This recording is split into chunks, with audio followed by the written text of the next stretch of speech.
Assalamualaikum warahmatullahi wabarakatuh. Kami dari kelompok 7 yang akan membahas tentang filsafat jiwa menurut Ibnu Bajjah, yang beranggotakan Ahmad Abidin, Maya Elvina, Muhammad Sabarudin, dan Rahmat Nisfi Azwar. Yang pertama, pembahasan biografi Ibnu Bajjah. Ibnu Bajjah adalah Abu Bakar Muhammad Ibnu As-Sayyid yang terkenal sebagai Ibnu Bajjah. Orang-orang di Eropa pada abad pertengahan menamai Ibnu Bajjah dengan Affenpach. Ibnu Bajjah dilahirkan di Zaragoza pada abad ke-11 Masehi.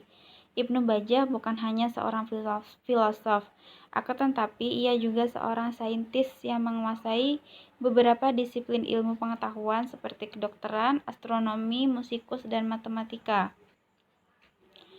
Fakta ini dapat diterima karena di masa itu belum terjadi pemisahan dalam suatu buku antara sains dan filsafat, sehingga seseorang mempelajari salah satunya terpaksa bersentuhan dengan orang lain. Para ahli sejarah juga memandangnya sebagai orang yang berpengetahuan luas dan mampu dalam berbagai ilmu. Fath Ibnu Hayyan yang telah menuduh Ibnu Bajjah sebagai ahli bid'ah dan mengecam pedas dalam karyanya Qawaid al-Iqyan mengakui akan keluasan ilmu pengetahuannya dan tidak pernah meragukan dalam kepandaiannya.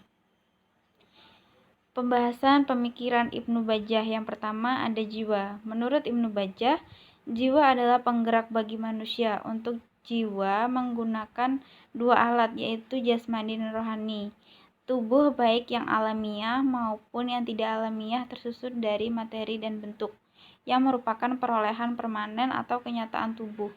Kenyataan tubuh dapat bermacam-macam dan memiliki segala hal yang bereksistensi dan dapat melaksanakan fungsinya tanpa harus digerakkan, atau sesuatu yang aktif bila digerakkan.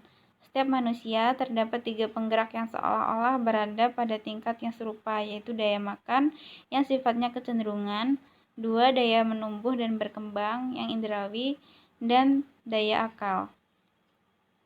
2 perbuatan manusia. Ibnu Bajjah membagi perbuatan manusia ke dalam 2 macam. Yang pertama, perbuatan manusiawi, yaitu perbuatan yang didorong oleh kehendak kemauan yang dihasilkan oleh pertimbangan dan pemikiran. Kedua, perbuatan hewani, yaitu perbuatan instinktif sebagaimana yang terdapat pada hewan, muncul karena dorongan insting dan bukan dorongan pemikiran.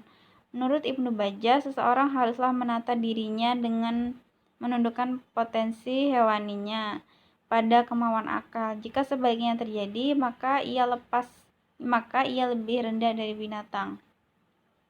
Perilaku manusia tidak pernah lepas dari apa yang dinamakan dengan tujuan. Ada berbagai macam tujuan yang selalu menjadi arah perbuatan. Secara garis besarnya, tujuan tersebut terbagi ke dalam tujuan jasmani dan rohani. 3. Teori istishal, kontak intelektual dengan Tuhan. Seperti halnya dengan Al-Farabi dan Ibnu Sina, Ibnu Bajjah percaya bahwa pengetahuan tidak diperoleh semata-mata hanya melalui indera. Pertimbangan-pertimbangan yang universal dan niscaya, yang ini ilmu yang prediktif dan ekspansif, serta landasan bagi penalaran apodietik tentang alam, hanya dapat dicapai dengan bantuan akal yang aktif, intelijensi yang mengatur. Ibnu Bajjah juga menempatkan manusia pada tataran spiritual yang tinggi. Apabila ia mampu menyatukan diri dengan bentuk-bentuk spiritual, terutama dengan akal aktif yang letaknya paling dekat dengan eksistensi manusia. Namun, menurut Ibnu Bajjah, penyatuan atau lebih tepatnya pertalian ini sifatnya intelektual, bukan afektif atau indrawi, seperti kata kaum sufi yang suka memakai bahasa cinta, kontemplasi, dan visi atau musyahadah. Ibnu Bajjah memaparkan setidaknya ada 4 bentuk maujud-maujud spiritual, yaitu bentuk dari benda-benda langit yang sama sekali bersifat imaterial, yaitu Ibnu Bajjah disebut dengan akal-akal yang terpisah. 2. Akal capaian atau mustafat atau akal aktif yang bersifat imaterial. 3. Bentuk-bentuk materi yang diabstraksikan dari materi. Bentuk-bentuk atau representasi yang tersimpan dalam 3 jiwa, yaitu sensus komunis, imajinasi, dan memori. seperti bentuk-bentuk material. Bentuk-bentuk ini dinaikkan ke tingkat spiritual melalui fungsi abstraktif yang terdapat dalam jiwa manusia. Pembahasan selanjutnya karya-karya Ibnu Bajjah. Ibnu Bajjah banyak menghasilkan karya dalam berbagai bidang. Karya-karyanya dihasilkan kurang lebih dari 31 karya. Karya asal Ibnu Bajjah ditulis dalam bahasa Arab dan diterjemahkan ke dalam bahasa Ibrani dan bahasa Latin. Antara karya-karya Ibnu Bajjah yang terkenal seperti Al-Tadbir Al-Mutawahhid, Risalah Ittisal Al-Aqal bi Al-Insan, Al-Risalah Al-Wada atau Ilmu Pengobatan, Al-Risalah Al-Akhlaq, Al-Tardiyah atau Syair Pujian, Kitab Al-Nabat, Kitab Al-Nafs, dan Risalah Al-Ghayah Al-Insaniyah.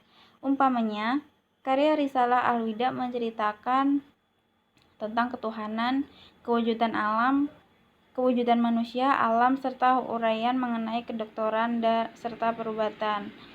Begitu juga dengan Risalah Al-Ittisal Al-Aqal bi Al-Insan yang mengandung perhubungan akal manusia serta dengan huraian yang mengenainya.